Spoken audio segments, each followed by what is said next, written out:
আমি একটি কবিতা বলবো। কবিতাটির নাম নেমন্তন্ন। লিখেছেন কবি অন্নদাশঙ্কর রায়। যাচ্ছ কোথায় চাকরি পোতা, কিসের জন্য নেমন্তন্ন?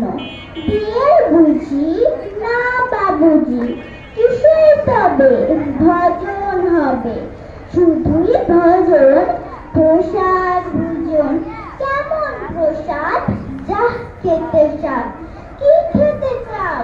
ছানার পোলাও। ইচ্ছে কি আর সরপুরিয়ার? আহ কি আয়েস রাবড়ি পায়। এই কেবলই ক্ষীর কদলি। বাহ কি ফলার সবজি কলার। এবার থামো ফুসলি আমো। আমিও যাই না মশাই, ধন্যবাদ।